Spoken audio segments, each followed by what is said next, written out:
Your turn, Yugi boy.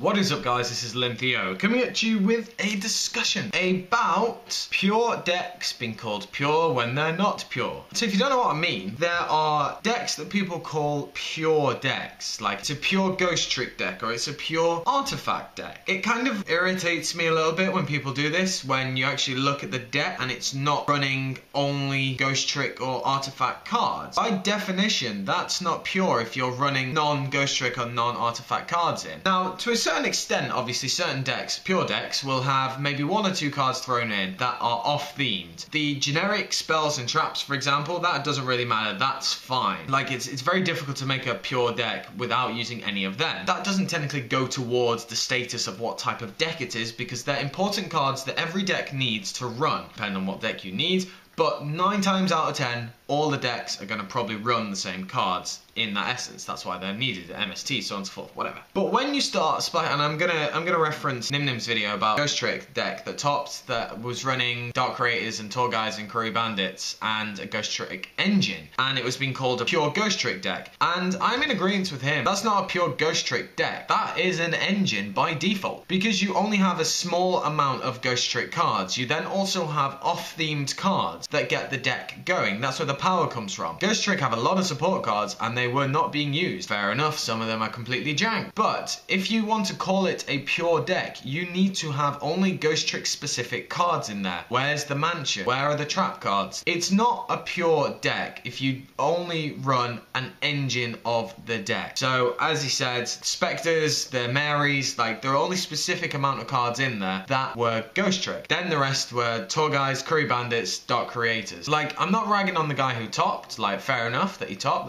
that's great, but it's more that whoever starts referring to the decks as being pure, because by definition they're not pure. Pure is a deck that runs the archetype specific cards and only them, excluding the generic things like MST, Pot of Duality, blah blah blah blah. That doesn't matter. But calling a pure deck that runs an engine pure is not correct. And it's kind of been bugging me for a while, because it always happens. Mermals, people are like, it's pure Mermals, and it was Undyne Mermals. Like, it's not technically pure, but okay. And then there are other variants, then people saying, oh, this is the pure variant. I'm like, no, it's not pure, it's a Mermal variant. And that is by definition what it means. And it's fair enough that people are trying out these new variants. It's all great and I have nothing against that. The fact that people don't understand what simple words mean and they just throw it around because it's the variant at that moment in time that is topping, that is the most popular, so therefore people think it is pure when it is not pure because it is a variant. So let me know down in the comment section below what you think of people saying a deck is pure that is not actually pure by definition. So as I said, let me know down in the comment section below. Like, comment, subscribe, and I shall catch you guys later.